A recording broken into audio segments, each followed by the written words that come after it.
In this video, I'm going to talk about thread storage.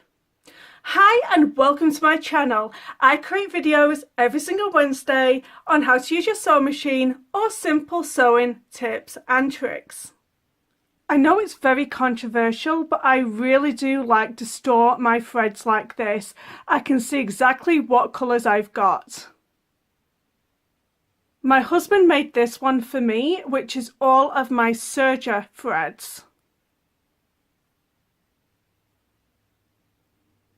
Now on the right hand side of that is all of my sewing threads. I also painted everything pink so it matches my room.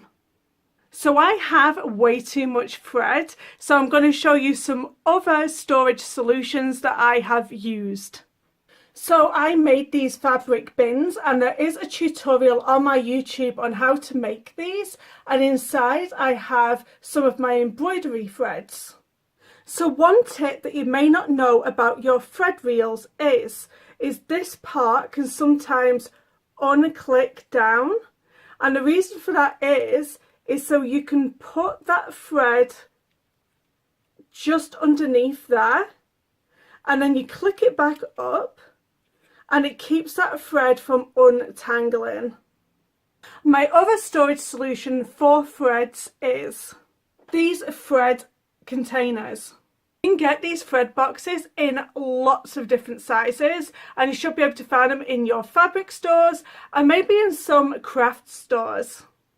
The main rule of thumb about threads is don't keep them in direct sunlight because it is going to damage your threads over time. So what thread storages do you have? Let me know in them comments down below.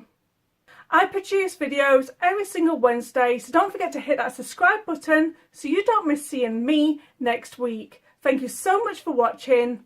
Bye.